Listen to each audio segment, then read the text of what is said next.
When we speak of reconnecting with our roots, we are not speaking about going backwards.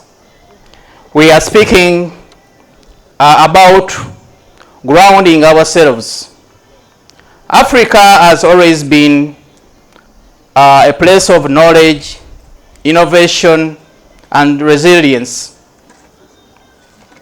Long before modern laboratories, our communities understood medicine, agriculture, astronomy, and environmental balance in ways that sustained generations. But somewhere along the way, many of us were taught to look outward for validation instead of inward for inspiration. Today, as we speak, I challenge you, respected scientists, innovators, thinkers amidst, to rediscover that foundation.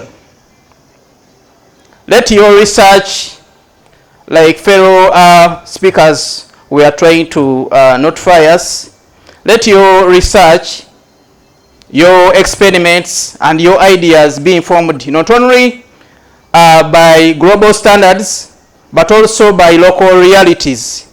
We are talking about solving our local problems.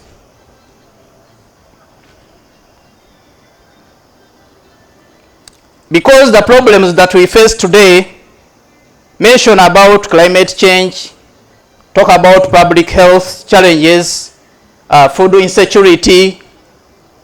These require solutions that understand our people, our environment, and our context, not just issue of copying and pasting. And this is where shaping the future begins from. The future is not something that happens to us.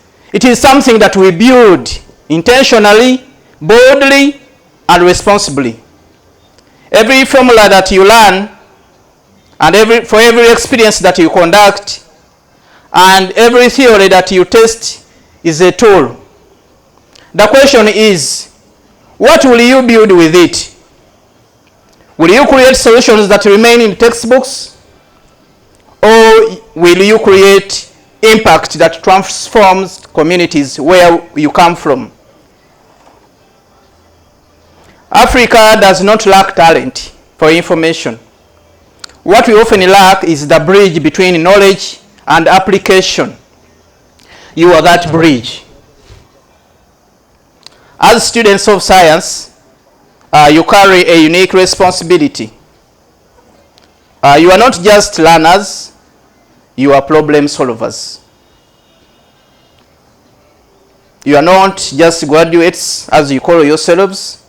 You are future leaders in innovation, health, technology, and sustainability. But let me be honest with you this evening. The world you are stepping into is so competitive. It's complex and sometimes unfair as you are following the global trends. That is why reconnecting with your roots matters most, even more. It gives you identity in uncertainty, purpose in confusion, and strength in adversity.